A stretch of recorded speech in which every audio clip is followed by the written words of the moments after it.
All right, tip number 1 is build your own gaming console. I mean, you and I both know your kids are probably spending inordinate amount of times playing video games right now, but you can go to Maker Buino, B-U-I-N-O. It's going to cost you about $80, and that is a unit that allows you to build your own gaming console. Imagine how much fun that would be. Number 2, CuriosityStream. CuriosityStream is going to cost you about $30 a month, but it is the Netflix of documentaries. Think about all the learning that you can do on something like that.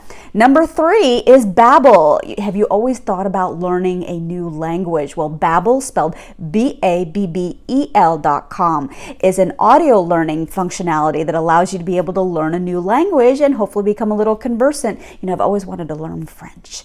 Number 5 is learn to code. We always talk about, you know, girls who code and people who code and some of the high-paying jobs that are in the STEM fields, but you can actually learn to code, and it's called Complete Coding for Parents and Kids, and you can find this at store.entrepreneur.com. So those are my 5 tips today for learning, not just for you, but for your kids, so you can keep them busy during this COVID-19 crisis. Today we are hosting 2 workshops, one at 12, one at 2. The one at 12 is really important if you're job hunting right now, because we're teaching you how to network online and how to find opportunities. Now, this also applies if you are looking to network online and find clients.